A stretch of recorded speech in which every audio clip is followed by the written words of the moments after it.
फुडलो मुखेलमंत्री भंडारी समाजातलो आसतलो जो जातीचे राजकारण करचो ना।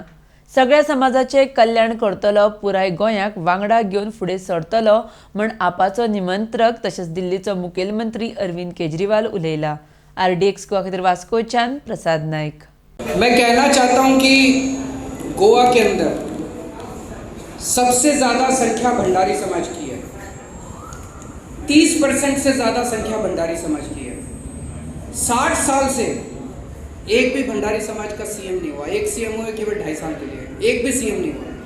कास्टिज्म मैं नहीं कर रहा, कास्टिज्म ये दोनों पार्टियां कर रही हैं, जिन्होंने भंडारी समाज को केवल वोट लेने के लिए इस्तेमाल किया और उसके बाद उनको उठा के फेंक देते हैं।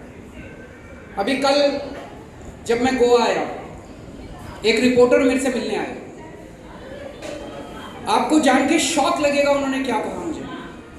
उस रिपोर्टर ने मुझे बोला कि वो कुछ पॉलिटिशियंस के साथ बैठे हुए थे, बीजेपी के भी थे, कांग्रेस के भी थे, और पॉलिटिशियन आपस में बात कर रहे थे कि ये केजरीवाल बोल के गया है कि भंडारी समाज का सीएम होगा। भंडारी समाज गोवा को संभाल पाएंगे क्या सीएम? क्या वो उनमें टैलेंट है क्या?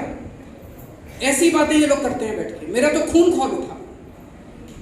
ये कांग्रेस और बीजेपी वाले समझते क्या अपने आप को? उनको क्या लगता है उनमें टैलेंट है, भंडारी समाज में टैलेंट नहीं है? आज भंडारी समाज ने गोवा के लिए क्या नहीं किया?